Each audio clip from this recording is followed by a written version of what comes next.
Hello and welcome back to Strictly Between Us Week 11. In this episode, we're talking about who we think will be in the top of the leaderboard and the bottom ahead of the quarterfinals this Friday. So, Minnie, who are we thinking for top of the leaderboard? I think there's a good chance that Hamza's going to be up there.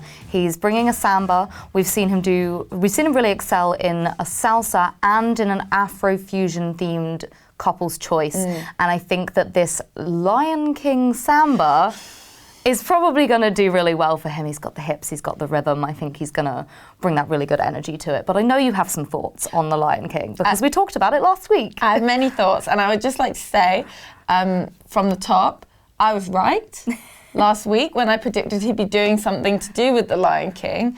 Unfortunately, yes, I'm right. I don't want this to be happening. We know by now that he's associated with BBC Nature. We didn't want you to be right about this. No, we didn't. So now we're going to do it. I just have a feeling that because it's To They Live in You from The Lion King, it's quite a slow number. I feel like they're going to be dressed as lions. There's nothing else they can be dressed as, really. So yeah, I'm not looking forward to seeing some CGI animals again. I'm not looking forward to the concept either, to be honest, but I do think that technically it's going to play to its strengths. Oh, 100%. He's going to be great. Yes. And his cha-cha as well a few weeks ago was excellent, so we know he can thrive in the Latin genre. I'm just not that happy about the We're not animals. thrilled about the CGI animals, which are inevitable. But I hope for the best for Hamza. I love him still. This won't change my feelings for him. I should hope not. And I think he's going to do amazingly. Who else do we think? Well, I know we already talked about Helen and Gorka, but she's my dark horse for also going up the top of the leaderboard. It's not a place she's used to, but I think this is going to be pitch perfect for her, and I think it's going to be pitch perfect for what Musicals Week is all about. I think the judges are going to lose their minds, the crowd's going to go wild. Fosse's always a hit on Strictly. You just cannot enter into that spirit and get probably a little bit too carried away. Yeah. I don't think it's going to be a 40 or anything because I don't think Helen's kind of at that technical level yet. But I do think we might be looking at some 10s.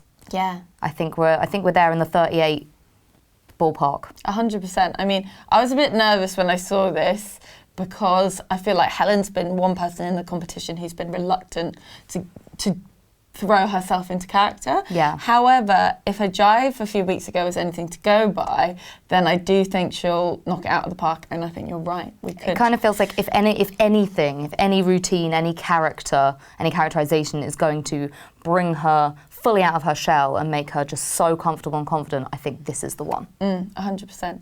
Now, unfortunately, going then to the bottom of the leaderboard, we're a bit worried about Fleur, aren't we? I think there's a chance that this quick step, it's an American in Paris themed quick step, might not be her strongest dance. No. And we know that she has a track record of just sadly not getting the votes from the viewers. She doesn't seem to be connecting, even though she's, excelling in the competition. I just think she's not getting those votes, and I think the chances of the score not being that high combined with maybe a lack of votes could leave her in danger. Yeah, I think it's such a shame. She went from being the first person to get 40 in the whole series to then being in the bottom 2 last week. Which didn't feel deserved, but it happened. Not at all.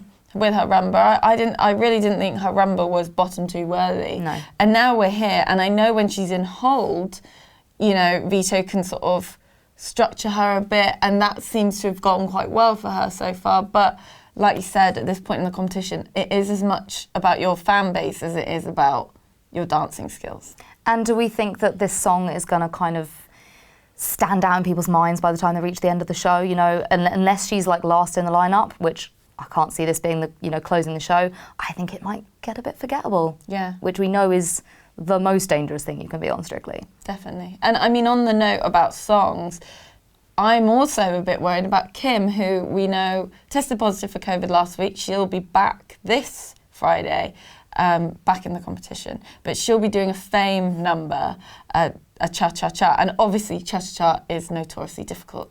Cha-cha-cha is just, it's boring in my mind. I'm going to say it, I don't like it. I think it's one of the most boring routines that people can do on Strictly. It's very rarely done in any way that's any better than, oh, that that was actually not bad. Yeah. And I don't know that coming back from a week off from the competition with that's not bad, and maybe like you could have had a straighter leg is gonna kill it for her. I don't know that's gonna put her through to the semi-final, because that's where we're at now. We're talking about the elimination before the semi-final. I think you're right. I think cha-cha is too slow. It's one of my least favourite of the Latin dances, and I think it's a dangerous move to make when you've just had a week off and you're coming back. Yeah. I don't think it will stand out in the public's mind, and I think to do it to fame is also, I just think the whole thing's going to look a bit odd, to be honest. I mean, I love the song choice. I probably wouldn't have put it with a cha-cha, but the song choice will sell something, but I just don't know that it's gonna bring what Kim needs to sail through to the semi-final. No. Well, on that note, stay tuned for part 3, where we discuss who we would like to see go through to the big semi-finals next week.